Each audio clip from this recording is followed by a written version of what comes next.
It's your girl, Mrs. Tony Two Times, and I'm back with another episode of Hood Tales. In this video, let's take it to Buckeye, Arizona, to discuss the case of a family dispute between 3 generations that turned fatal. But before we get into this video, don't forget to subscribe, like, and share. Turn your notifications on so you don't miss any future uploads. Also, this video is sponsored by me, Mrs. Tony Two Times, and my YouTube channel. Make sure you check it out and support me. I'll leave the link to it in the comments. Stay tuned until the end of the video to hear the whole story. All right, let's go ahead and get into it. It was a quiet December Sunday afternoon in Buckeye, Arizona, until it wasn't. In a family home with 3 generations of women, a devastating confrontation unfolded. What began as a family argument would escalate into a fatal dispute, leaving a community stunned and a family shattered. On December 15, 2024, just after 4 p.m., Buckeye police received a call about a physical dispute at a home near 254th Avenue and Carson Drive. The caller, Debra Greene-Davis, a 71-year-old grandmother. She had dialed 911 after hearing her daughter and granddaughter physically fighting in the living room of their home. Yelling could be heard in the background of the 911 call. Then abruptly, the line went silent. According to court documents, while Debra was on the phone with dispatch, her granddaughter, 31-year-old Larkeya Elliot, entered the bedroom and allegedly struck her grandmother in the head and shoulder, trying to take the phone away.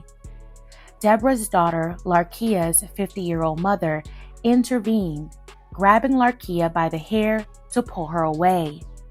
But instead of de-escalating, the chaos escalated. The fight between the mother and daughter continued at the foot of Debra's bed. It was at this point that the 71-year-old reached for a nearby 9mm and pulled the trigger. The bullet struck Larkeya in the back. Officers arrived within minutes. One woman exited the house with her hands up. Inside, police found Larkeya lying unresponsive on the floor. Despite immediate life-saving efforts, she was pronounced gone at the scene. Debra Greene-Davis was found in another room of the house with a firearm nearby. She was taken into custody without resistance. During a post-arrest interview, Debra admitted that she knowingly and intentionally pulled the trigger and struck her granddaughter.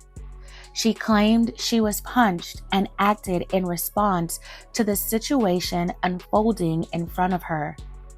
However, police noted that Debra was not seriously injured, and investigators determined that Larkeya was not attempting to fatally or severely harm her mother at the time of the incident.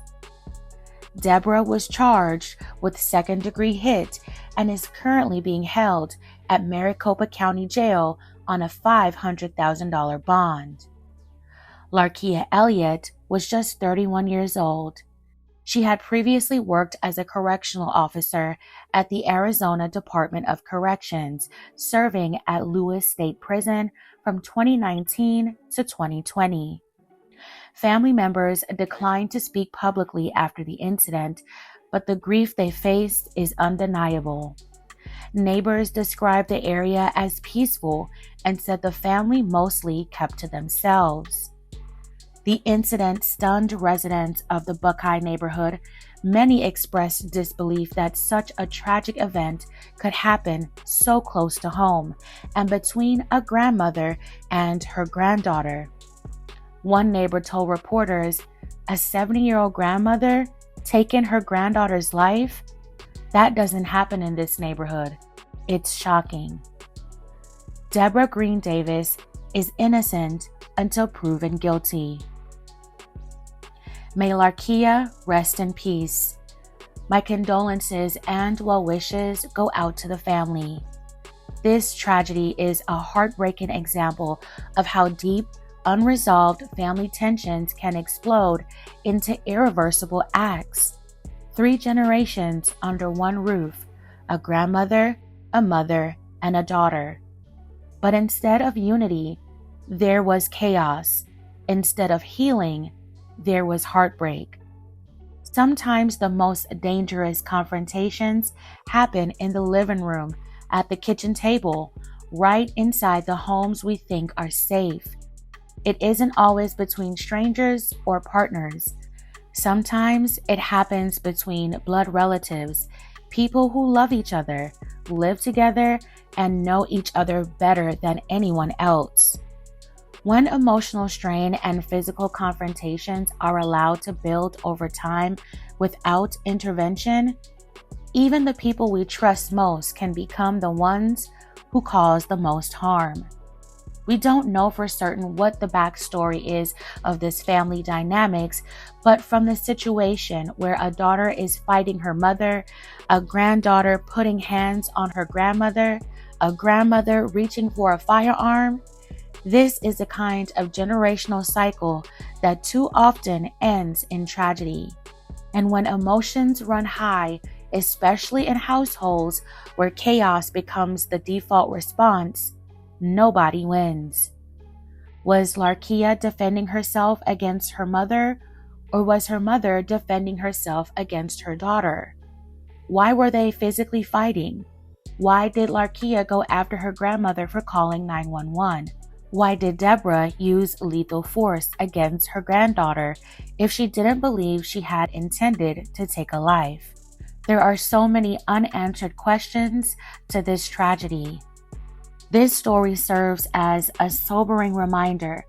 Unresolved trauma, unchecked anger, and poor communication within families can turn a house into a war zone and a home into a crime scene.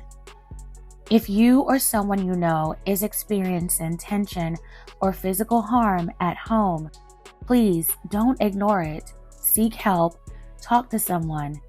It may feel like a private matter, but the consequences can become tragically public. Fam, if this story impacted you or made you think, share your thoughts in the comments below. What do you think could have prevented this tragedy? Alright fam, that's it for this episode of Hood Tales. Thank you so much for watching. If this story moved you, consider liking and sharing. Subscribe for more stories like this and for the stories behind the headlines, because behind them all is a family forever changed. This is your girl, Mrs. Tony Two Times. Until next time.